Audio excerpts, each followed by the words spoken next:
اس مال کو ان کے پاس سے لے لینا، تاکہ لینے کے بعد ہمارا بھی نقصان نہ ہو کہ بیمار جانور کو لائے اور اس کا علاج کرتے بیٹھے، تو یہ ایسا بھی نہ ہو، اور اچھا مال لے کر آنے کے بعد ان کا نقصان بھی نہ ہو، ان کو بھی تکلیف نہ ہو۔ یہ اللہ کے رسول نے حضرت معاذ سے فرمایا۔ پھر فرمایا کہ معاذ مظلوم کی بد دعا سے بچنا۔ کیا کرنا؟ مظلوم کی بد دعا سے بچنا، اس لیے کہ مظلوم کی بد دعا اور اللہ کے درمیان کوئی حجاب نہیں ہوتا ہے۔ مظلوم کی بد دعا اور اللہ کے درمیان کوئی پردہ نہیں ہوتا ہے، وہ ڈائریکٹ اللہ کے عرش کو جا کر ٹکراتی ہے۔ چاہے ایک روایت میں تو ہے کہ چاہے وہ مظلوم فاسق اور فاجر ہی کیوں نہ ہو، فاسق یا فاجر ہی کیوں نہ ہو، تب بھی اس کے اور اللہ کے درمیان کوئی پردہ نہیں ہوتا ہے، اس کے بد دعا کے اور اللہ کے درمیان کوئی پردہ نہیں ہوتا ہے۔ ہاں اس کا فسق اور فجور اس کے اپنی ذات کے حد تک ہے، اس کا نقصان اسے پہنچے گا، لیکن وہ اگر مظلوم ہے، اس کے دل سے اگر بد دعا نکلتی ہے تو ڈائریکٹ عرشوں کو جا کر ٹکراتی ہے۔ یہ ہو گئی حدیث اور اس کا خاکہ سمجھ میں آ گیا آپ کے حضرت معاذ کو اللہ کے رسول نے کتنی باتوں کا حکم دیا۔ اب یہاں پر غور کرنے والے باتیں آپ سمجھ لیں کہ اللہ کے رسول صلی اللہ علیہ وسلم نے اس حدیث میں، محدثین فرماتے ہیں کہ حدیث سن ہجری 9 یا سن ہجری 10 کی ہے، سن ہجری 9 یا سن ہجری 10۔ ہجری کس کو کہتے ہیں؟ جب سے اللہ کے رسول مکہ سے ہجرت کر کے مدینہ آئے، وہاں سے لے کر ہجرت کا سال شروع ہوتا ہے۔ اسلامی کیلنڈر کہاں سے شروع ہوا؟ اللہ کے رسول نے جب سے مکہ سے مدینے کی طرف ہجرت کی، وہاں سے ہجرت کا کیلنڈر شروع ہوا، اسلامی کیلنڈر شروع ہو گیا۔ اور کیلنڈر کی ابتدا کس نے کی؟ حضرت عمر فاروق رضی اللہ عنہ نے۔ صحیح، یہ کیلنڈر کی ابتدا۔ تو اللہ کے رسول مدینے میں کتنے سال رہے؟ 10 سال۔ 11ویں سال میں اللہ کے رسول کا انتقال ہو گیا۔ 11واں سال شروع ہی ہوا، محرم ہوا، سفر ہوا، اور ربیع الاول کی 12 تاریخ ہے اللہ کے رسول دنیا سے چلے گئے۔ تو سن ہجری 10 تک اللہ کے رسول دنیا میں کیا رہے؟ بولو نا، حیات رہے، زندہ رہے۔ سن ہجری 10 سال تک اللہ کے رسول مدینے میں رہے۔ تو یہ 10 سن ہجری 10 کا اگر یہ واقعہ مان لے تو اللہ کے رسول کے زمانے کا آخری سال کا واقعہ ہے۔ اللہ کے رسول صلی اللہ علیہ وسلم بیان کر رہے ہیں اور مجمع صحابہ کا بیٹھا ہوا ہے۔ اللہ کے رسول نے پوچھا کہ معاذ کہاں ہے؟ معاذ یعنی اللہ کے رسول کے آخری وقت کا واقعہ ہے، یہ کیسے پتا چلا؟ حضرت معاذ کو حاکم بنا کے اللہ کے رسول بھیج رہے یمن کی طرف۔ اللہ کے رسول حضرت معاذ کو حاکم بنا کے یمن کی طرف بھیج رہے، اور اس میں جو تذکرہ ہے آخری زمانے کا، اگر آخری زمانے کا تذکرہ ہے تو اللہ کے رسول نے اس کے اندر حج کا تذکرہ کیوں نہیں فرمایا؟ حج کی دعوت دینے کی تلقین کیوں نہیں فرمائی؟ ہے نا، اس میں نماز کا تذکرہ ہے، زکوٰۃ کا تذکرہ ہے، شہادت کا تذکرہ ہے، لیکن اس میں حج اور روزے کا تذکرہ، حالانکہ حج فرض اس وقت ہو چکا تھا۔ سن ہجری 9 میں حج فرض ہوا ہے، سن ہجری 9 میں، اور اللہ کے رسول نے حج فرمایا ہے سن ہجری 10 میں۔ حج فرض ہوا سن ہجری 9 میں، اور اللہ کے رسول نے حج ادا کیا سن ہجری 10 میں۔ جس وقت حج فرض ہوا سن ہجری 9 میں، اللہ کے رسول نے حضرت ابو بکر صدیق رضی اللہ عنہ کو ایک قافلہ دے کر فرمایا کہ تم جاؤ اور حج ادا کرو، اس لیے کہ وہ تاریخ جو عربوں نے تاریخ کو آگے پیچھے کیا ہوا تھا نا، وہ تاریخ برابر فٹ نہیں آ رہی تھی سن ہجری 9 میں، تو اللہ کے رسول نے حضرت ابو بکر صدیق کو بھیجا۔ وہ تاریخ آئندہ سال سن ہجری 10 کے اندر برابر وہ تاریخ کیا، عیسوی تاریخ اور اسلامک تاریخ حج کے موسم میں برابر تاریخ پر آ رہی تھی۔ عرب لوگ تاریخ کو ایسے ہی آگے بڑھاتے تھے، کیا کرتے تھے؟ تاریخ کو آگے بڑھاتے، جیسے مثال کے طور پر آج کے زمانے میں رمضان کے روزے، رمضان آ گئے، شوال میں رکھیں گے نا رمضان کے روزے، تو ایک مہینہ کیا کرو، اس کو آگے بڑھا دو۔ تو اپنی دل کے مطابق وہ کیا کرتے تھے؟ تاریخ کو آگے پیچھے کرتے تھے۔ تو تاریخ کا جو ہنسا ہے، جو آنکڑا ہے، وہ برابر سن ہجری 10 میں اپنے اصل موقف پر آ رہا تھا۔ تو اللہ کے رسول نے پھر سن ہجری 10 میں حج فرمایا۔ تو حج فرض ہوا سن ہجری 9 میں، اس میں اس کا تذکرہ نہیں۔ کیوں تذکرہ نہیں؟ انشاءاللہ اس کی وضاحت بھی آئیں گی، لیکن یہ حدیث آخری وقت کی ہے۔ وہ کیسے پتا چلا؟ اللہ کے رسول صلی اللہ علیہ وسلم نے غور سے سننا، فرمایا کہ معاذ کہاں ہے معاذ؟ تو حضرت معاذ کھڑے ہو گئے, یا رسول اللہ میں ہوں, ادھر ہی ہوں. تو اللہ کے رسول نے فرمایا کہ معاذ میرا جی چاہتا ہے کہ تو یمن چلے جائے, مدینہ چھوڑ کر یمن جائے. حضرت معاذ نے کہا کہ یا رسول اللہ میرا جی نہیں چاہتا کہ میں آپ کو چھوڑوں اور آپ کے مسجد کو چھوڑوں اور آپ کے شہر کو چھوڑوں, یہ میرا جی نہیں چاہتا. ہو گیا, وہ پہلا دن گزر گیا, کوئی بات نہیں. پھر دوسرے دن اسی طرح کا واقعہ پیش آیا. اللہ کے رسول نے فرمایا کہ معاذ ہے. حضرت معاذ کہا کہ یا رسول اللہ میں ہوں, ادھر ہی ہوں. تو اللہ کے رسول نے فرمایا کہ معاذ میرا جی چاہتا ہے کہ تو یمن چلے جائے. اللہ کے رسول سے فرمایا حضرت معاذ نے کہ یا رسول اللہ میرا جی نہیں چاہتا کہ میں آپ کو چھوڑوں اور آپ کے, خاموش رہے, یعنی چہرے سے ایسی اداسی ظاہر کی کہ جانا نہیں چاہتے. کون جانا چاہے گا سرکار کو چھوڑ کر, سرکار کے مجلس کو چھوڑ کر, اور سرکار کے چہرے انور کے دیدار کو چھوڑ کر, اور وہ صحابہ جو اپنے ماں باپ سے زیادہ اور اپنی زندگی سے زیادہ اللہ کے رسول سے محبت کرتے تھے, وہ صحابہ اللہ کے رسول کو چھوڑ کر کیسے جانا چاہیں گے؟ حضرت معاذ کی بہت ساری فضیلتیں ہیں. اللہ کے رسول نے حضرت معاذ سے ایک مرتبہ فرمایا, حضرت معاذ یہ وہ صحابی ہے جو 20 سال کی عمر میں, یہ مکہ ہی کے رہنے والے, مدینے کے رہنے والے تھے, جس کو انصاری صحابی کہتے ہیں نا, مکہ ہی مدینے کے ہی رہنے والے.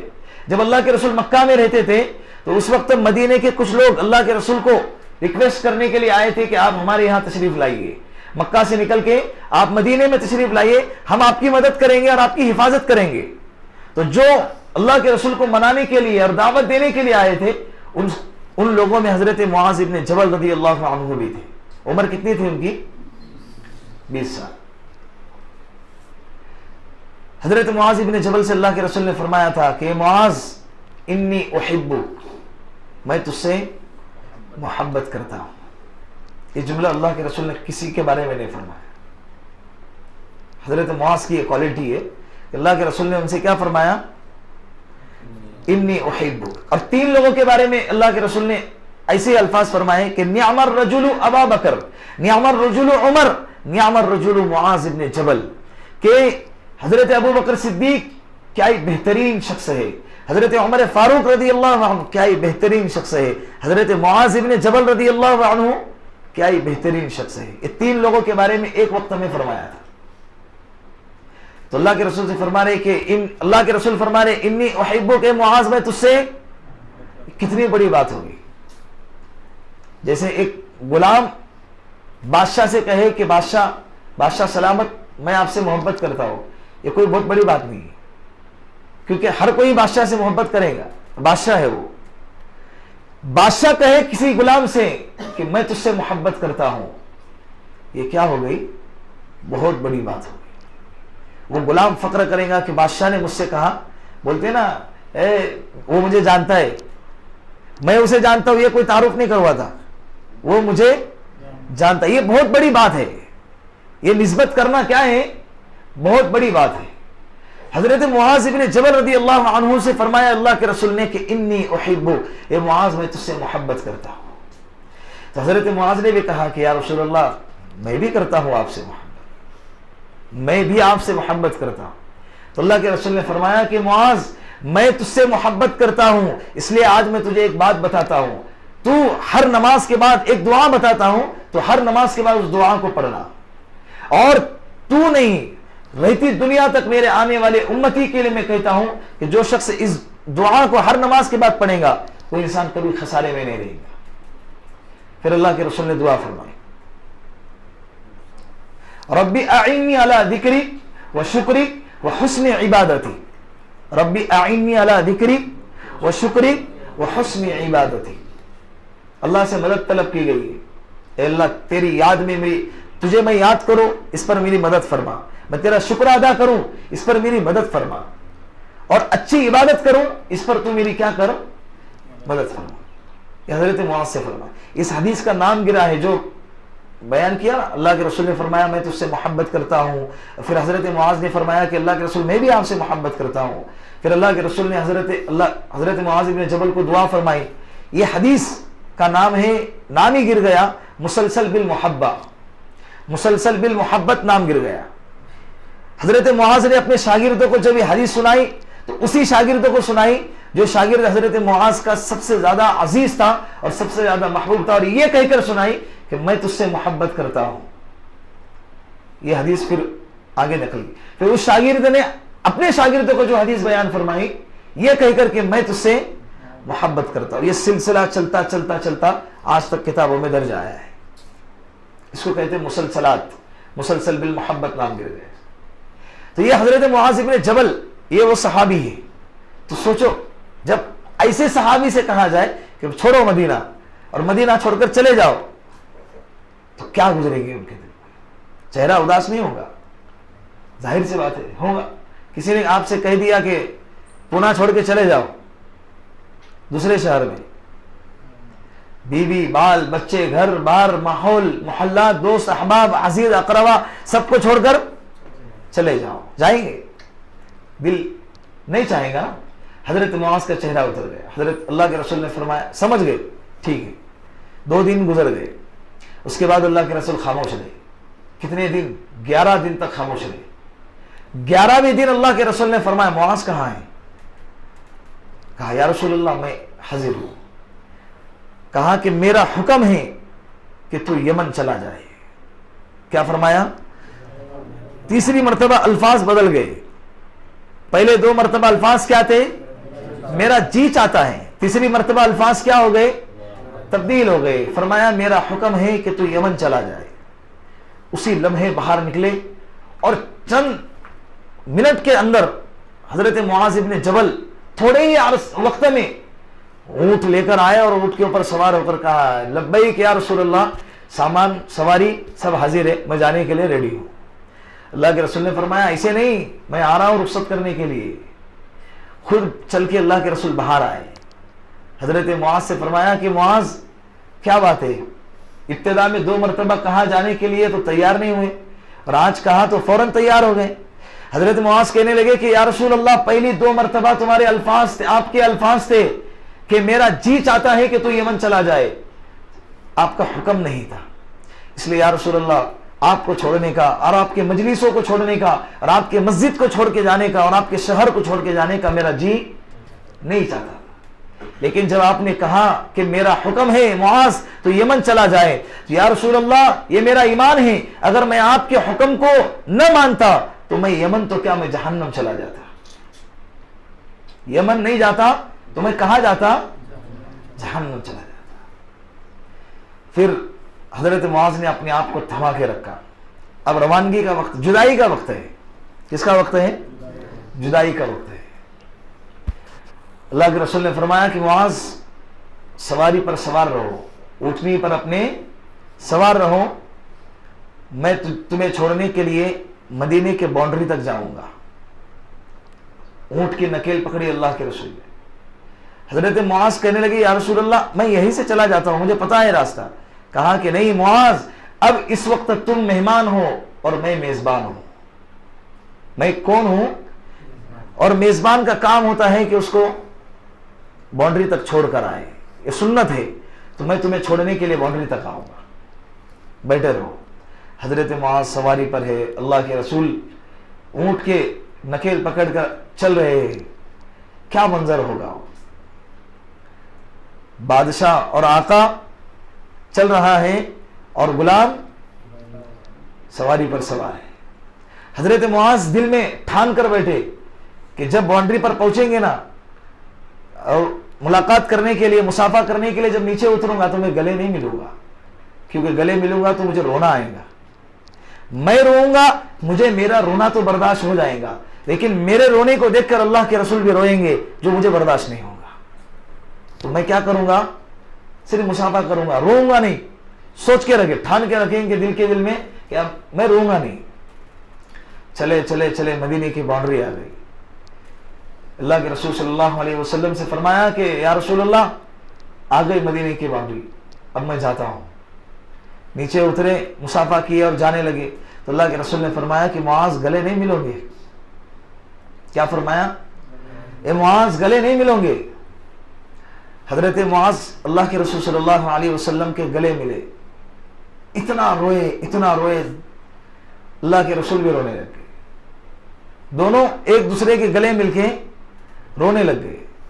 پھر اللہ کے رسول صلی اللہ علیہ وسلم پھر بھی حضرت معاذ اپنے آپ کو برداشت کر رہے, کنٹرول کر رہے. اللہ کے رسول نے اس وقت جملہ استعمال کیا کہ معاذ عسا اللہ تلقونی بعد عامی ھذا, ہو سکتا ہے کہ اس کے بعد جب تو آئے تو تیری اور میری ملاقات کبھی نہ ہو. یہ میری اور تیری ملاقات کیا ہو؟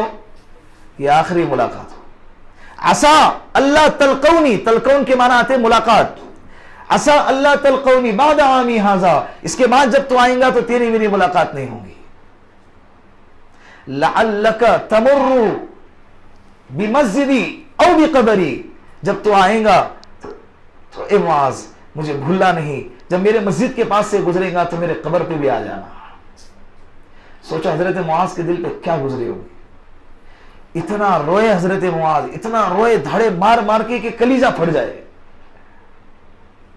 پھر اللہ کے رسول صلی اللہ علیہ وسلم سے حضرت معاذ نے فرمایا کہ یا رسول اللہ, اور ہوا بھی ایسے ہی نا, سن ہجری 10 کے اندر اللہ کے رسول نے یہ باتیں بیان کی, اور سن ہجری 11 کے تیسرے ہی مہینے کے اندر اللہ کے رسول صلی اللہ علیہ وسلم کا وصال ہو گیا. تو یہ حدیث اللہ کے رسول کے زمانے کے آخری زمانے کی حدیث ہے. تو حضرت معاذ نے پوچھا کہ یا رسول اللہ اب آخری ملاقات ہے تو کچھ ایسی نصیحت کریں کہ کل قیامت کے دن اللہ مجھے آپ سے ملا دے, کل قیامت کے دن اللہ مجھے آپ سے ملا دے.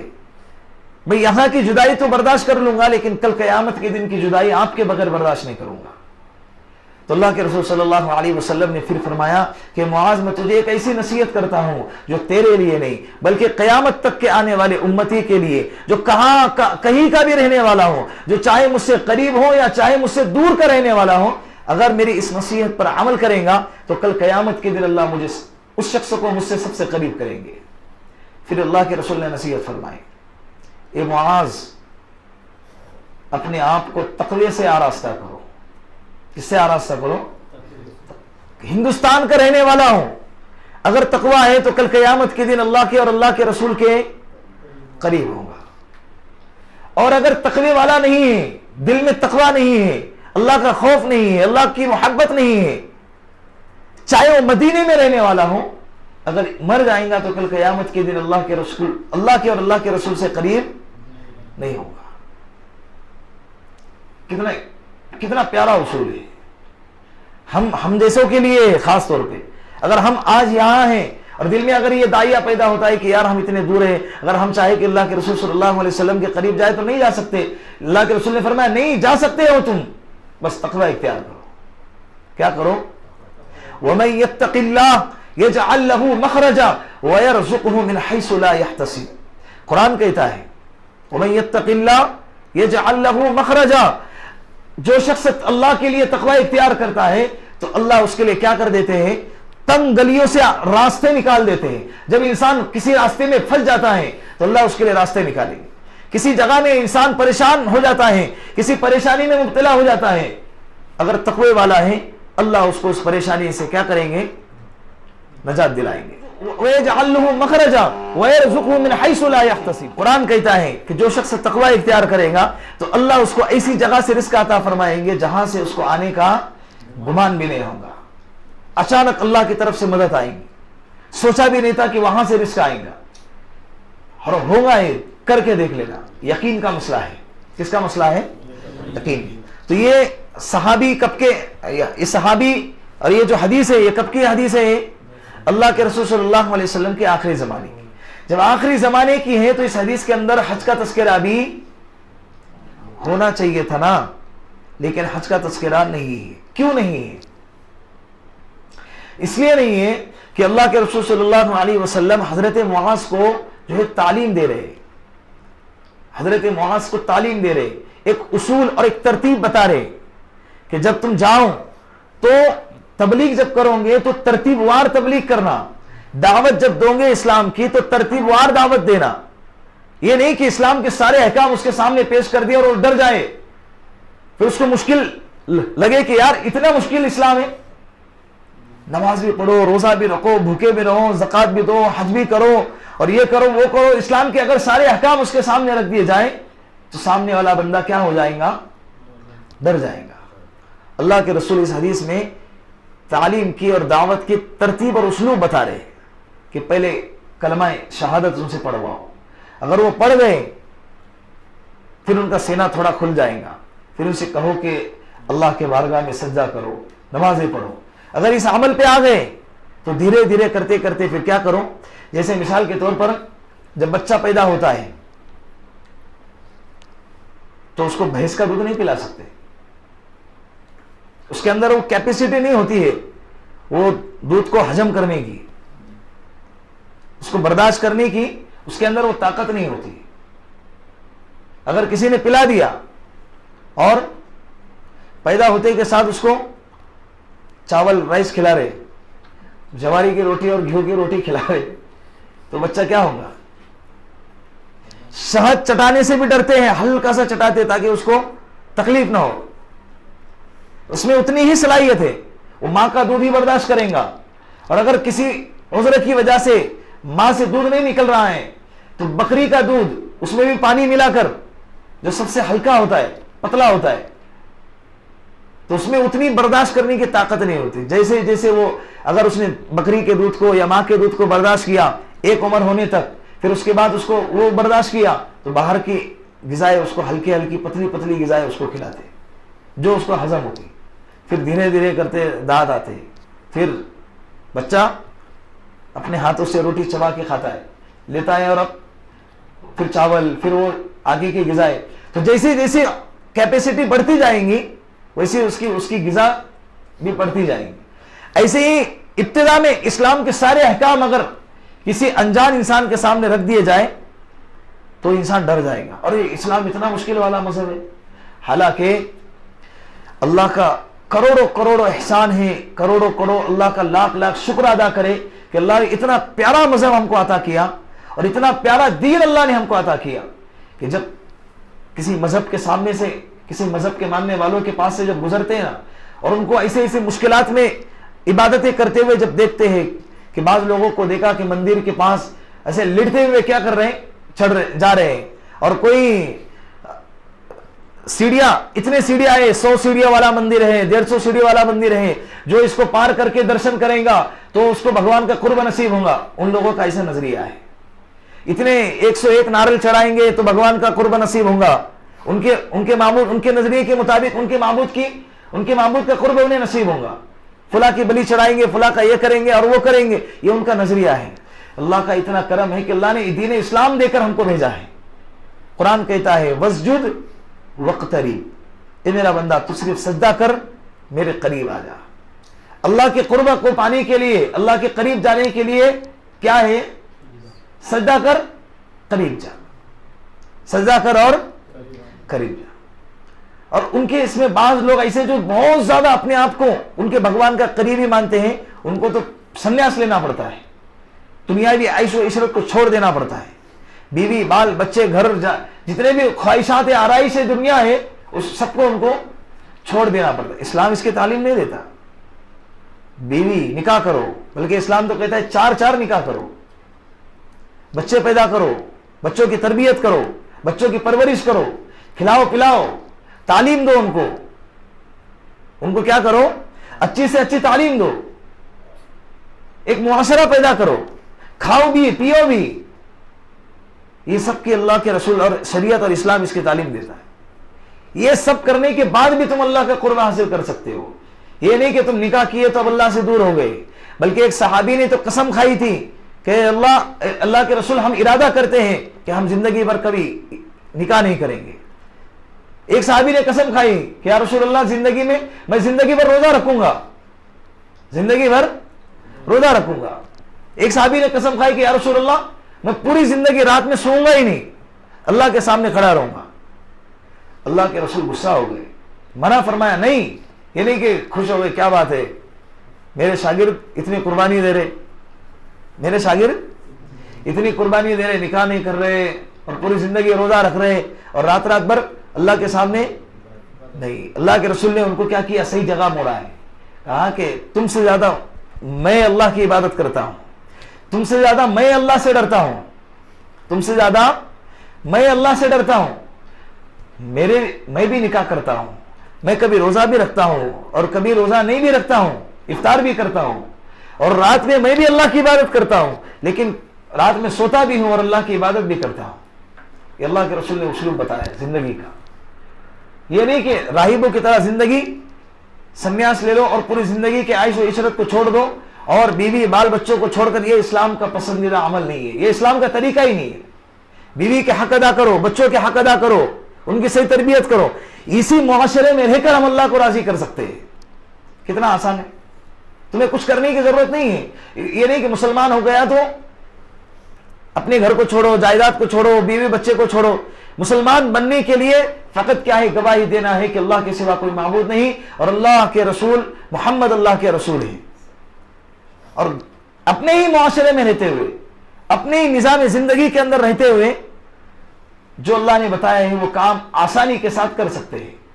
پورے 24 گھنٹے میں 5 وقت کی نمازوں کو ایک ساتھ اگر جمع کیا جائے تو 1-1.5 گھنٹے کا ٹائم بنتا ہے.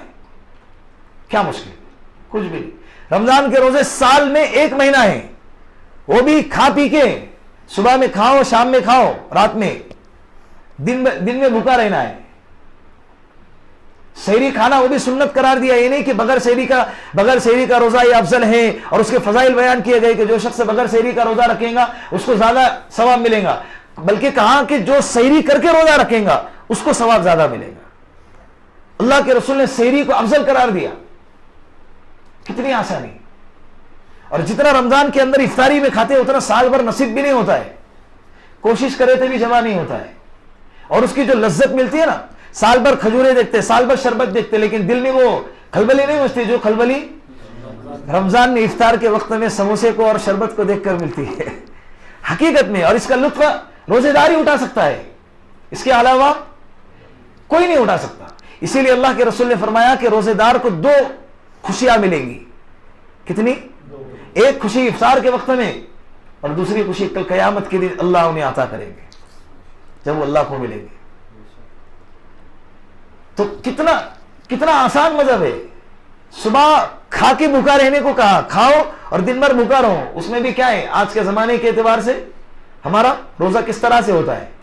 سحری کرو, فجر پڑھو, سو جاؤ, ظہر پڑھو, سو جاؤ, عصر پڑھو, افطار کی تیاری میں لگ جاؤ, ہو گیا روزہ.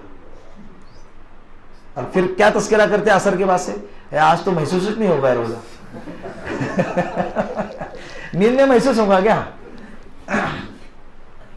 یہ کہتے نا تذکرہ چلتے رہتا ہے, ایسے پھینکم پھاک کرتے رہتے, بیٹھ کے پھینکتے رہتے.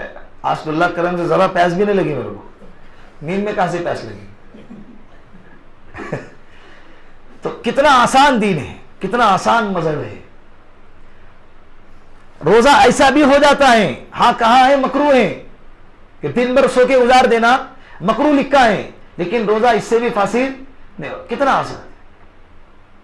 اور اللہ کے رسول کی اور حدیث کہ سحری ایسے وقت میں کرو, ایک دم آخری وقت میں, کہ جہاں پر روزے کا ٹائم شروع ہونے والا ہو اس سے پہلے سحری ختم کر دو تاکہ دن بھر تکلیف نہ ہو.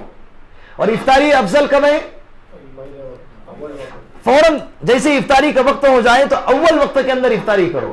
یہ نہیں کہ جو جتنا لیٹ افطاری کرے گا وہ اتنا بڑا تقوی والا اور وہ اتنا بڑا بہادر. اللہ کے سامنے فنٹر گیری کرنے کا نہیں کہ اللہ میں تیرے لیے کیا ہے اتنا بھوکا. اللہ کے سامنے طاقت دکھانے کا ہی نہیں.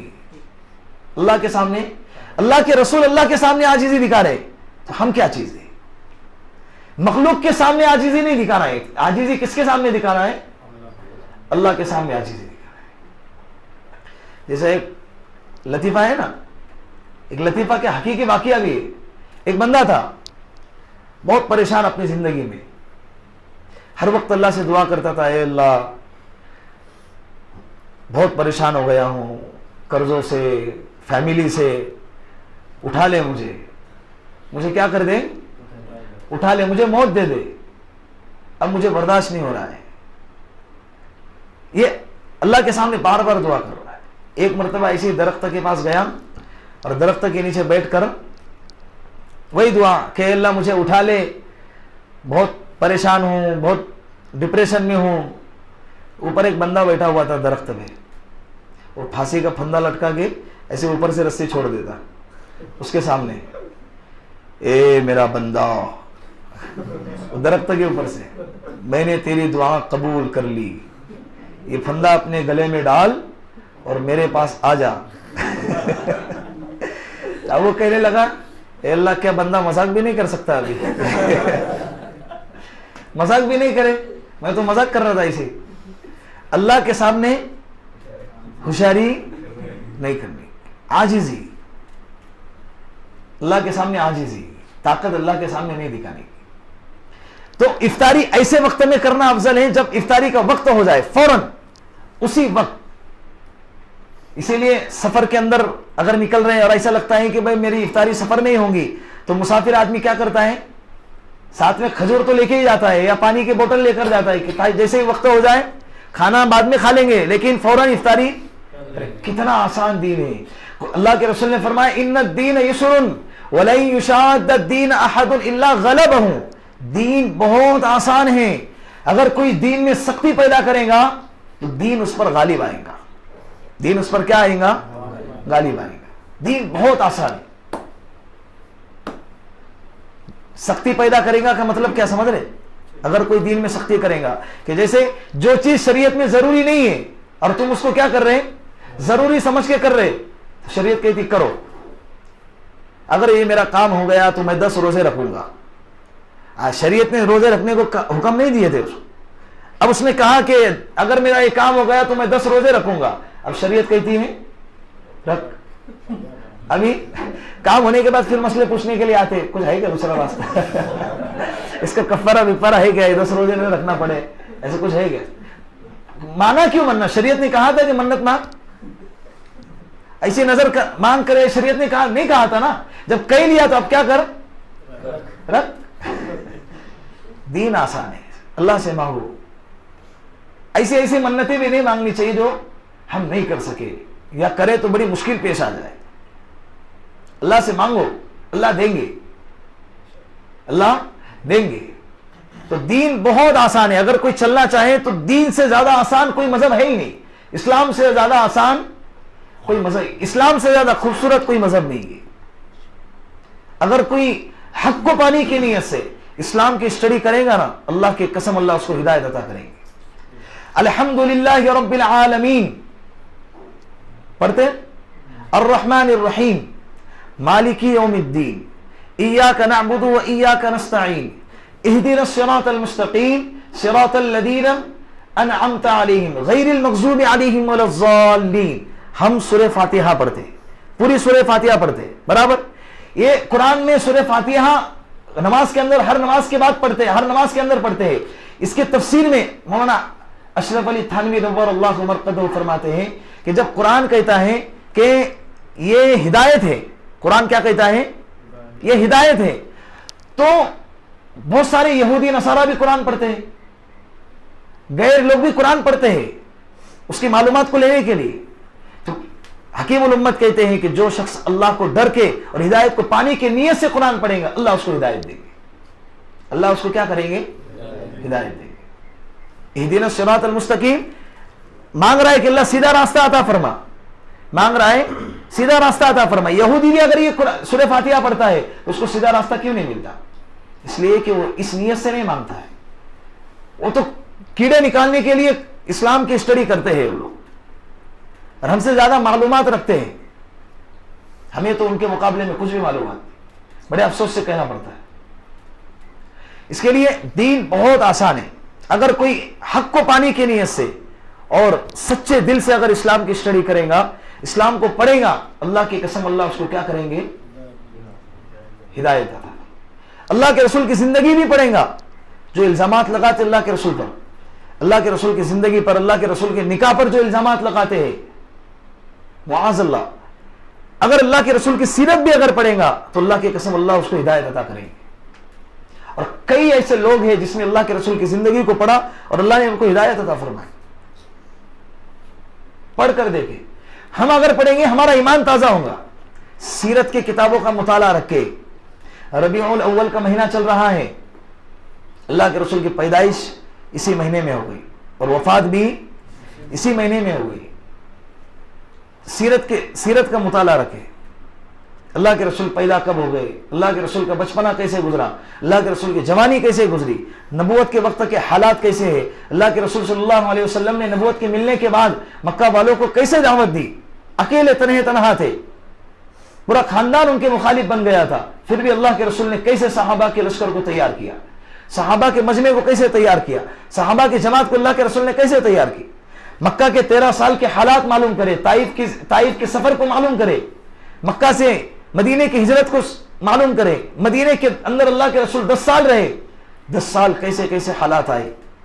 اللہ کے رسول کی سیرت پڑھیں گے تو ایمان میں اضافہ ہوگا, ایمان بڑا مضبوط ہوگا.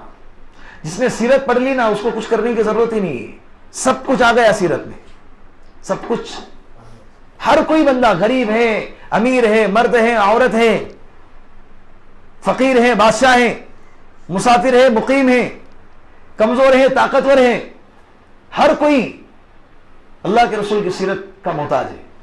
اور ہر کسی کو اللہ کے رسول کی سیرت میں نمونہ ملے گا, زندگی گزارنے کا راستہ ملے گا. لقد کان لکم فی رسول اللہ اسوۃ حسنہ, قرآن کہتا ہے کہ تمہارے لیے اللہ کے رسول صلی اللہ علیہ وسلم کی زندگی نمونہ ہے, نمونہ ہے. قرآن میں کہا تو نمونہ ہی ہے, ہر کسی کے لیے نمونہ ہے, مرد کے لیے, عورت کے لیے, بچے کے لیے, بڑے کے لیے, جوان کے لیے, بوڑھے کے لیے, امیر کے لیے, غریب کے لیے, بادشاہ, ہر کسی کے لیے کیا ہے, اللہ کے رسول صلی اللہ علیہ وسلم کی زندگی مبارک نمونہ ہے. تو سیرت کی کتابوں کا مطالعہ کریں گے, بہت ساری کتابیں ہیں, سیرت مصطفیٰ ہے, سیرت پاک ہے, الرحیق المختوم ہے, اللہ کے رسول صلی اللہ علیہ وسلم کی سیرت کی کتابوں کا نام ہے. بہت سی کتابیں, آفتاب عالم ہیں, سیرت پاک. مولانا سالم صاحب ابھی ماضی قریب میں ان کا انتقال ہو گیا, دارالعلوم دیوبند کے محتمم تھے وہ. ان کی یہ کتاب ایک ہی جلد ہے, بہت آسان الفاظ میں, بہت سہل انداز کے اندر انہوں نے یہ کتاب لکھی ہے. ہر پڑھنے والے کے لیے جو نیچے درجے کا ہے, جس کو بھاری اردو نہیں آتی, بھاری اور سمجھ میں نہیں آتے, الفاظ سمجھ میں نہیں آتے, ان لوگوں کے لیے کتاب سب سے اچھی ہے. ایک ہی جلد میں موٹی ہے, شروع سے لے کے آخر تک اللہ کے رسول صلی اللہ علیہ وسلم کی زندگی کو اس میں جمع کرنے کی کوشش کی گئی ہے. سیرت مصطفیٰ ہے, اس کے 3-4 جلدیں ہیں. خاتم النبیین ہے, خاتم الانبیاء ہے, سیرت الانبیاء ہے, سیرت النبیین ہے. کئی کتابیں لکھی اللہ کے رسول صلی اللہ علیہ وسلم کی زندگی پر. ہادی عالم ہے ایک کتاب اللہ کے رسول کی زندگی کی, کیا نام اس کا, ہادی عالم. یہ کتاب کے لکھنے والے کیا کمال کے ہوں گے. پوری کتاب میں ایک بھی نقطہ نہیں ہے. کیا نہیں ہے, نقطہ رہتا نا, نقطہ, با کے نیچے 1 نقطہ, تا کے اوپر 2 نقطے, تا کے اوپر 3 نقطے, یا کے نیچے 2 نقطے, وہ نقطہ, وہ والا نقطہ. پوری کتاب میں ایک بھی نقطہ نہیں ہے. کیسے الفاظ کو جمع کر کے لکھے ہوں گے اللہ کے رسول سے. مکی زندگی, مدنی زندگی, کیا نام اس کتاب کا, ہادی عالم. نام میں بھی نقطہ نہیں ہے کتاب کے. ہادی عالم, عالم کی رہنمائی کرنے والے, عالم کی رہبری کرنے والے, اس کا نام ہادی عالم کا. تو بغیر نقطے والی کتاب اللہ کے رسول کی سیرت, کیا نام ہے اس کا, ہادی عالم. تو سیرت کی کتابیں بہت ساری ہیں, منگاؤ. انگریزی میں بھی ہے, اردو میں بھی ہے, ہندی میں بھی ہے. آپ کو جو زبان آتی ہے وہ زبان میں وہ کتاب منگاؤ اور اس کو پڑھو. آسان, اگر وقت نہیں ہے تمہارے پاس تو پڑھنے کا ایک آسان طریقہ بتاتا ہوں. سونے سے پہلے تکیہ کے پاس, سونے کی جگہ پہ اس کتاب کو رکھو. جب سونے کے لیے آئیں گے تو 10 سے 15 منٹ کا ایک ٹارگٹ بناؤ کہ مجھے 20 منٹ 15 منٹ مجھے یہ کتاب پڑھنی ہے. اور 15 منٹ میں جتنا ہو جائے اتنا. مہینے 1.5 مہینے میں کتاب تو ختم ہو ہی جائیں گی نا. ہمارے نبی ہیں, ہمیں اللہ کے رسول کی زندگی کا علم نہیں, تو اس سے بڑے افسوس کی بات کیا ہوں گی. غیر جانتے اللہ کے رسول کی کتنی بیویاں تھیں, اللہ کے رسول کے بچے کتنے تھے, اللہ کے رسول کی زندگی کیا تھی, کون جانتا ہے غیر. افسوس ہے کہ ہمیں نہیں معلوم. بہت سے ایسے مسلمان ہیں جن کو نہیں معلوم اللہ کے رسول کی 11 بیویاں تھی, اور اللہ کے رسول نے 11 بیویوں سے نکاح کیوں کیا. یہ سب اللہ کی طرف کے اشارات تھے, اور ہر بیوی سے نکاح کرنے میں کچھ نہ کچھ حکمتیں چھپی ہوئی تھی. نہیں معلوم ہمیں. پھر اگر کوئی غیر آ کے ہم سے اعتراض کرے تو ہمارے پاس کوئی جواب نہیں. ہم کمزور پڑیں گے نا اگر جواب نہیں آیا تو. جواب نہیں آیا تو ہمارا دین کمزور پڑے گا, ہار جائیں گے. اس کے لیے کیا کرو, تم پر کوئی پابندی نہیں ہے پڑھائی کی, تم پر کسی نے تھپا نہیں لگا دیا کہ تم نہیں پڑھ سکتے, اسلام کے دین کو نہیں پڑھ سکتے. دین کو, اسلام کو پڑھنے کے لیے تم کو مدرسے میں ہی جانا پڑے گا, استاد کی رہبری حاصل کرتے رہیں. اور لیکن جو موٹی موٹی دین کی معلومات ہے اور اللہ کے رسول کی جو زندگی ہے وہ تو کتابوں سے پڑھ سکتے ہیں نا. ہاں کر سکتے ہیں کہ نہیں؟ تو کتابیں منگائیں اور یہ کتاب ابھی سے چالو کریں گے انشاءاللہ. یہ نہیں کہ صرف منڈی ہلانے کے حد تک, سر کو ہلانے کے حد تک ہاں پڑھیں گے انشاءاللہ باہر نکل کے. کیا اچھی بات ہوگی نا ماشاءاللہ. عمل میں آئیں گے تو کیا اچھی زندگی ہوگی, عمل میں آئیں گے تو کیا اچھی زندگی ہوگی. اسی لیے سیرت کا مطالعہ کریں, سب سے پہلے سیرت کا مطالعہ کریں. کئی لوگوں کی زندگی کو بدل دیا ہے سیرت نے, اللہ کے رسول صلی اللہ علیہ وسلم کی سیرت میں. حضرت مہاجر مکی, حضرت مولانا مہاجر مکی دامت برکاتہم حیات ابھی, حرم میں ان کا درس چلتا ہے, حرم شریف میں. اللہ ان کے عمر میں برکت عطا فرمائے, صحت میں برکت عطا فرمائے. بہت مقبول درس ہے, کئی سالوں سے چل رہا ہے. تو انٹرنیٹ پہ, ویب سائٹ پہ ان کی سیرت کے بیانات ہے, 30 پارٹ, 30 جلدیں ہیں. اللہ کے رسول صلی اللہ علیہ وسلم کے پیدائش سے پہلے کے 50 سال پہلے کے حالات, عرب کے حالات, اللہ کے رسول جس علاقے میں پیدا ہوئے اس علاقے کے اللہ کے رسول کے پیدائش سے پہلے کے حالات کیسے تھے, کون سے قبائل آباد تھے, اس وقت کے ماحول کیسا تھا, ان کا مزاج کیسا تھا, اور ان کا جینے کا طریقہ کیسا تھا, اللہ کے رسول کے پیدائش کے حالات اتنے ڈیٹیل میں, تاریخ اور دن کے ساتھ, پیدائش سے لے کر پھر پہلے سال کی عمر میں, دوسرے سال کی عمر میں اللہ کے رسول 3 سال کے ہو گئے, 4 سال کے ہو گئے, 5 سال کے ہو گئے, 6 سال کے ہو گئے, 6 سال کے دائی حلیمہ کے پاس دودھ پی رہے, پھر وہاں سے 6 سال کی عمر تک دائی حلیمہ کے پاس تھے, دودھ پینے کا عرصہ, 6 سال کی عمر تک دائی حلیمہ کے پاس رہنے کا عرصہ, پھر وہاں سے دوبارہ مکہ میں آئے, پھر مکہ میں اللہ کے رسول صلی اللہ علیہ وسلم کی والدہ کے انتقال تک, پھر دادا, پھر 10 سال کی عمر, پھر 14 سال, پھر جوانی, پھر نبوت, پھر نکاح, وہ ساری چیزیں اتنی ڈیٹیل میں آپ کو اس میں مل جائے گی. ڈاؤن لوڈ کریں اور ایک ایک جو ہے اس کو سنتے رہیے. 1 گھنٹے کا ایک ہے, وہ 1 گھنٹے سے زائد ہے. تو ایسے 30 جلدوں میں 30 پارٹ کے اندر ہے وہ. 3 گھنٹوں کی فلمیں دیکھتے بور نہیں ہوتے نا. تو اللہ کے رسول صلی اللہ علیہ وسلم کی سیرت پڑھو, سیرت سنو. تو ان کی نکالو, مولانا مکی سیرت پاک اگر اتنا ڈال دے تو یوٹیوب پہ بھی آ جائے گا, آڈیو میں ہے ان کا, ویڈیو میں نہیں ہے. تو یہ انٹرنیٹ سے بھی نکال سکتے ہیں. اگر کتابی شکل پڑھ رہے تو سیرت پاک پڑھے, سیرت مصطفیٰ پڑھے. پڑھیں گے نا انشاءاللہ, اللہ عمل کی توفیق عطا فرمائے. یہ ایک بات. اب اس حدیث کے اندر اخیر میں ایک اور بات ہے, مظلوم کے اللہ کے رسول نے فرمایا کہ معاذ مظلوم کی بد دعا سے بچو. یہ نہیں کہ تم جس کے پاس زکوٰۃ لینے کے لیے جا رہے ہو اور ان کے عمدہ مال کو لے کر آئیں گے تو ان پر یہ ظلم ہوگا, یہ ان پر کیا ہوگا, ظلم ہوگا. اسلام نے کتنا خیال رکھا ہے. اللہ کے رسول نے حضرت معاذ سے فرمایا کہ مظلوم کے بد دعا سے بچنا, اس لیے کہ مظلوم کے بد دعا کے اور اللہ کے درمیان کوئی پردہ نہیں ہوتا ہے. آنکھ دھڑلنے سے ہم کیا کرتے ہیں, پڑوسیوں پہ ظلم ہو رہا ہے, بڑا بھائی چھوٹے بھائی پہ ظلم کر رہا ہے, اولاد ماں باپ پہ ظلم کر رہے ہیں, ماں باپ اولاد پہ ظلم کر رہے ہیں, استاد شاگردوں پہ, شاگرد استاد پہ ظلم کر رہا ہے, حاکم اپنے رعایا پہ ظلم کر رہا ہے, رعایا حاکم پہ ظلم کر رہی ہے, یا ظلم ہی چل رہا ہے. ناانصافی اور بے قصوروں کو بغیر کسی جرم کے, بغیر کسی گناہ کے اٹھا کے جیلوں میں بند کر دیا جا رہا ہے, قید خانوں میں ان کی زندگی کو سڑایا جا رہا ہے. 15 سال بغیر کسی جرم کے قید خانے کے اندر زندگی تباہ ہو گئی ان کی. جب قید خانے میں گئے 20 سال کے تھے, 15 سال کے بعد باہر نکلے, کتنے ہو گئے, 35 سال کی عمر کے ہو گئے. اب بیوی بچے, اگر نکاح ہوا تھا تو ایک سب بچے نے تو باپ کو دیکھا ہی نہیں ہوگا.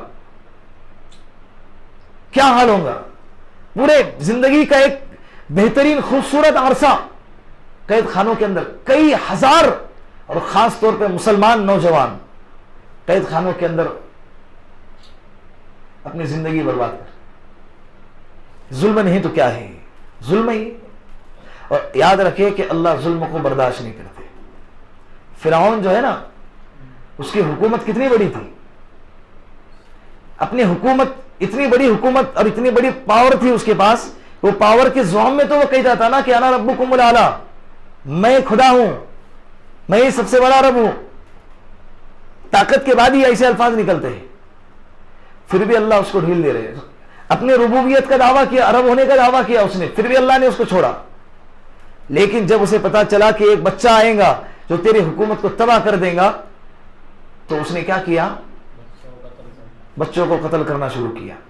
اس ظلم کی ابتدا ہو گئی. جیسے ظلم کی ابتدا ہو گئی، اللہ نے اس کی حکومت کو ختم کرنے کا ارادہ کیا. تباہ ہو گئی پھر اس کی حکومت. اللہ کو کیا برداشت نہیں ہوتا؟ ظلم. چاہے وہ حکومتی لیول پر ہو، چاہے فیملی لیول پر ہو، یا نچلی سطح پر ہو. اگر کسی گھر کے اندر کسی پر بھی ظلم ہوتا ہے، جیسے بعض دفعہ پر بیواؤں پر ظلم ہوتا ہے، بعض دفعہ پر یتیموں پر ظلم ہوتا ہے. کسی کے شوہر کا انتقال ہو گیا، اس کا کیا قصور ہے؟ سسرال والے اس کو گھر سے دھکے مار کے نکال دیتے. میرا بیٹا چلا گیا تو اب تیرا کیا کام، نکلو. اب مائکے والوں پر بوجھ بن گئی. شادی ہو گئی تیری، شادی کرا دی ہم نے، ہماری ذمہ داری پوری ہو گئی تھی، کیوں آ گئی؟ اس کے شوہر کا انتقال ہو گیا، اس کا کیا قصور ہے؟ بتاؤ، کچھ قصور ہے اس کا؟ یہ اس کو ظلم ہو رہا ہے. اور بعض گھروں میں ایسے کہ بیوہ نوجوان ہیں، 20-25 سال کی عمر میں اس کے شوہر کا انتقال ہو گیا، اب اس کے گھر والے اس کا نکاح ہی نہیں کرا رہے، پوری زندگی ایسے ہی بیٹھے رہے. یہ بھی اس پر ظلم ہے. یتیم ہے، باپ کا انتقال ہو گیا، اب چاچا آ رہے، تھپڑ لگا رہے، بیٹے کو سلا رہے اور بھتیجے کو مار رہے اور جگا رہے، اس کو کھلا رہے، اس کو بھوکا کھلا رہے، بھوکا مار رہے. بعض گھروں میں یہ ہوتا ہے، اگر بھائی کا انتقال ہو گیا تو بھائی کے بچے بوجھ بن جاتے ہیں. اب اس کے ابا کا انتقال ہو گیا تو اس کا کیا قصور ہے؟ اس کی یتیمی کا. اللہ کے رسول صلی اللہ علیہ وسلم یتیموں کا کتنا خیال رکھتے تھے. پڑھو اللہ کے رسول کی زندگی. ایک یتیم کو تو اللہ کے رسول صلی اللہ علیہ وسلم عیدگاہ پہ عید کی نماز کے لیے جا رہے، بچے آپس میں کھیل رہے، ایک بچہ بیٹھا ہوا ہے، تو اللہ کے رسول نے اس سے پوچھا کہ کیا ہو گیا، کیوں رو رہا ہے؟ کھیلنے کے لیے کچھ سامان چاہیے. کہا کہ یا رسول اللہ، ابا کی یاد آ رہی. اگر ابا ہوتے تو آج عید کے لیے کپڑے لیتے، یہ ہوتے. اللہ کے رسول صلی اللہ علیہ وسلم اس بچے کو، یتیم بچے کو گھر لے کر گئے. امی عائشہ سے فرمایا کہ حسن حسین کے کپڑے بچے کو پہناؤ، اس کو تیار کرو. تیار کرنے کے بعد اس بچے سے اللہ کے رسول پوچھ رہے کہ بیٹا تمہارے ابا تمہیں عیدگاہ پہ کیسے لے کر جاتے تھے؟ کہا کہ کندھے پہ بٹھا کے لے کے جاتے تھے. دو جہاں کا سردار، سید الانبیاء والمرسلین، سید الملائکہ، فرشتوں کا سردار، نبیوں کا، رسولوں کا سردار، یتیم بچے کو اپنے کندھے پہ سوار کر کے مدینے کی گلیوں سے لے کے جا رہا ہے. میں بڑا آدمی ہے، میری سگے بچے کو بھی کبھی کبھی کیا کر دیتے، سائڈ میں کر دیتے تاکہ لوگوں کے سامنے اپنا ووٹ پڑے. یتیم بچے کو دو جہاں کے سردار کندھوں پہ بٹھا رہے. وہ دوسرے جو بچے ہیں نا، وہ یہ منظر کو دیکھ کر اتنا رشک کرتے، اتنا رشک کیا ان بچوں نے. تو بعض بچوں نے اپنے دل میں یوں کہا کہ کاش آج میں بھی یتیم ہوتا، کاش آج میں بھی یتیم ہوتا، تو اللہ کے رسول کے کندھے پہ میں بھی سوار ہوتا. اللہ کے رسول نے فرمایا کہ اے بچہ تو اس بات پر خوش ہے کہ تیری ماں عائشہ بنے اور تیرا باپ محمد بنے. یہ اللہ کے رسول کی زندگی ہے. یتیموں کے ساتھ کیسا معاملہ کیا اللہ کے رسول نے. تو یتیموں کے ساتھ بہت ظلم ہو رہا ہے، غریبوں کے ساتھ بہت ظلم ہو رہا ہے. کورٹ کچہری کے اندر جاؤ، پولیس اسٹیشن میں جاؤ، چوکی پر جاؤ، دیکھو کیا ہوتا ہے. کوئی مالدار گیا، جرم کتنا بھی بڑا ہو آسانی کے ساتھ چھوٹ جائے گا. اگر کوئی غریب گیا، معمولی سا جیب کترا ہے، کیا ہے، پاکٹ چرانے والا ہے، کئی سالوں کی جیل ہو گئی ہے اس کو. کیوں نہیں چھوٹ رہا ہے؟ مال نہیں ہے اس کے پاس، پہچان نہیں ہے اس کے پاس، سفارش کرنے والا کوئی نہیں ہے. یہ ظلم نہیں تو اور کیا ہے؟ یہ ظلم نہیں تو اور کیا ہے؟ اس لیے اللہ کے رسول نے فرمایا کہ مظلوم کی بد دعا سے بچو. اس لیے قرآن کہتا ہے وَأَمَّا السَّائِلَ فَلَا تَنْهَرْ, جب تمہارے پاس کوئی مانگنے والا مانگنے کے لیے آئے نا تو اس کو دھتکارو نہیں, کوئی اس کو دھتکارو نہیں. دینا ہے تو دے, نہیں دینا ہے تو اچھے انداز میں جواب دے کہ بھائی میرے پاس نہیں ہے, ہوتا تو دیتا, یا بھائی مجھے نہیں دینا ہے. وہ آج کل لیکن فقیروں نے بھی نا پورا ماحول خراب کر کے رکھ دیا ہے. ڈپلیکیٹ اور اصل فقیروں کے اندر پہچان کرنا بڑا مشکل ہو گیا. اور ڈپلیکیٹ ایسے ایکٹنگ کرتے ہیں کہ اصل بھی اس کے سامنے پھیکا ہو گیا. وہ کہے گا کہ یار بھائی فقیر ہو کے تو فقیر ہے, وہ فقیر اس کو بھیک دے دے گا. وہ جو اوریجنل بھکاری ہے وہ ڈپلیکیٹ بھکاری کو کیا کرے گا, ترس کھا کے وہ ایسے انداز سے آنسو بہائے گا, ایسے انداز سے اپنے حال بیان کرے گا, ایسے انداز سے ہاتھ پیر کو ایسے جوڑے گا. کل کا ہی واقعہ لے لو, جامع مسجد کے پاس ایک مانگنے والی تھی. کیا مانگ رہی؟ تمباکو دے دو بولے مجھے. صبح سے کھائی نہیں ہے بولے, تمباکو کئی پیسے بھی نہیں دے رہا بولے, تمباکو دے بھی کھلاؤ بولے پیسے نہیں دے رہے تو. اور چھڑ کے کہہ رہے تھے, گواہ ہے سامنے ہی تھے. تو ایسے عجیب و غریب کیا ہے, مانگنے والے آ گئے. اس سے مستحقین کا حق دب رہا ہے. اور ہر ایرے گہرے کو کسی کو بھی اٹھا کر نہیں دینا چاہیے, تحقیق کر کے دو. خاص طور پہ نوجوانوں کو تو دینا ہی نہیں چاہیے. اس سے کیا ہوگا, اس کی عادت خراب ہوگی. اس کو کہیں گے نا کہ بھائی تو میرے یہاں آ کے کام کر, تجھے روز کا 200 روپے دوں گا, تو روز کا 300 روپے دوں گا. وہ کیا کہیں گا, 300 روز کے دیں گا تو مہینے کا کتنا ہوا, 9,000 ہو گئے. روز کے 300 کے حساب سے مہینے کے میں 40,000 کماتا. بولیں گے تو آ میرے پاس, اپن دونوں ایک سگنل پہ بیٹھیں گے, تو ادھر کے سگنل پہ میں ادھر کے سگنل پہ. تو میرے کو 9 دے رہا, میں تیرے کو 20 دے دیتا. تو اس کی عادت کیا ہو رہی ہے, خراب ہو رہی ہے. تحقیق کرو, دو, اور اچھے انداز میں جواب دے کر جان چھڑا لو کہ میں نہیں دے سکتا. تو مظلوم کی بد دعا سے بچنا چاہیے. مظلوم کی بد دعا, اگر ہم سے کوئی طاقت میں اگر کوئی کمزور ہے, طاقت کے اعتبار سے اگر کوئی کمزور ہے, تو یہ نہیں کہ اپنا روب اس پہ جھاڑ دیا. اور ہم سے زیادہ تو کوئی طاقتور آیا تو اس کے سامنے جہاں کمزور نظر آیا تو اگر خود کی غلطی ہوں گی تب بھی اس پر کیا کریں گے, چلائیں گے, اس پہ روب جھاڑیں گے. اور سامنے والے کی بھی اگر غلطی اور وہ اگر طاقتور ہے تو خاموش ہو جائیں گے. اسی لیے انصاف کے ساتھ زندگی گزاریں گے نا, زندگی میں بڑا مزہ آئے گا. معاف کرنا یہ اصل امتحان کب ہوتا ہے, جب تمہارے پاس طاقت ہو اور پھر تم معاف کرے. یہ اصل معافی ہے, یہ اصل طاقتور ہے. اس لیے اللہ کے رسول نے فرمایا طاقتور وہ نہیں ہے جو پہلوان کسی کو اکاڑے میں پچاڑ دے, بلکہ طاقتور وہ ہے جو کسی کو معاف کر دے اور اپنے غصے کو پی جائے.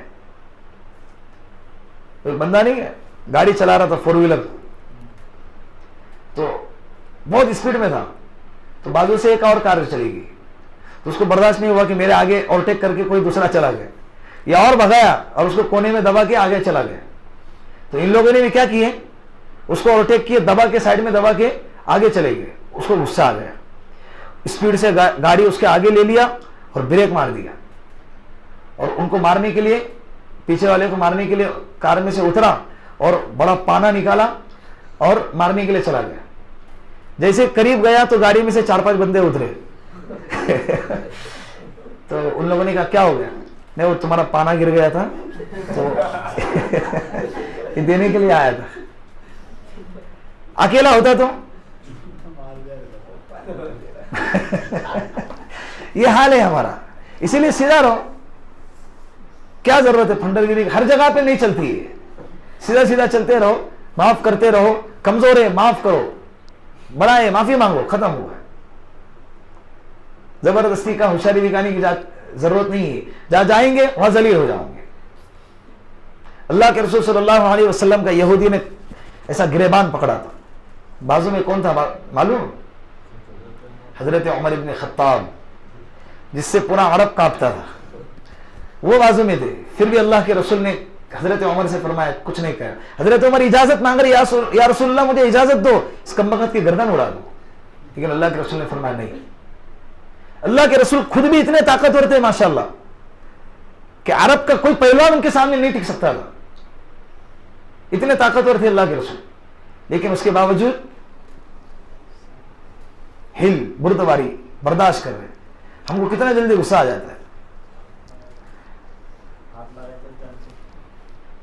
سفر کے اندر، بسوں کے اندر جگہ نہیں ملی تو گالی گلوچ، یہ سب ظلم ہو رہا ہے. کیا ہو رہا ہے؟ ظلم ہو رہا ہے. جہاں ظلم ہوگا وہاں پر اللہ کا عذاب آئے گا. اللہ ظلم کو برداشت نہیں کرتے. تو آج کے حدیث کا خلاصہ یہ ہے کہ حدیث میں حج کا تذکرہ کیوں نہیں ہے؟ اس لیے کہ اللہ کے رسول اسلام کے سارے احکامات نہیں بتلا رہے. اللہ کے رسول ایک اسلام کی دعوت کی ترتیب بتا رہے کہ جب تم جاؤ کسی جگہ پہ اور کسی دوسرے مذہب والوں کو دعوت دو تو اس کی ترتیب کیا ہو؟ ایک ایک کر کے اس کے سامنے احکام رکھو. ساری اسلام کے احکامات کو اس کے سامنے رکھو گے تو پریشان ہو جائے گا، مشکلات پیش آئیں گی اسے. پھر اس حدیث میں دوسرا عنوان کیا ہے؟ مظلوم کی بد دعا سے بچو. مظلوم کی بد دعا سے ہم سب کے لیے ہے. کریں گے نا انشاءاللہ. اللہ رب العزت عمل کی توفیق عطا فرمائے. وآخر دعوانا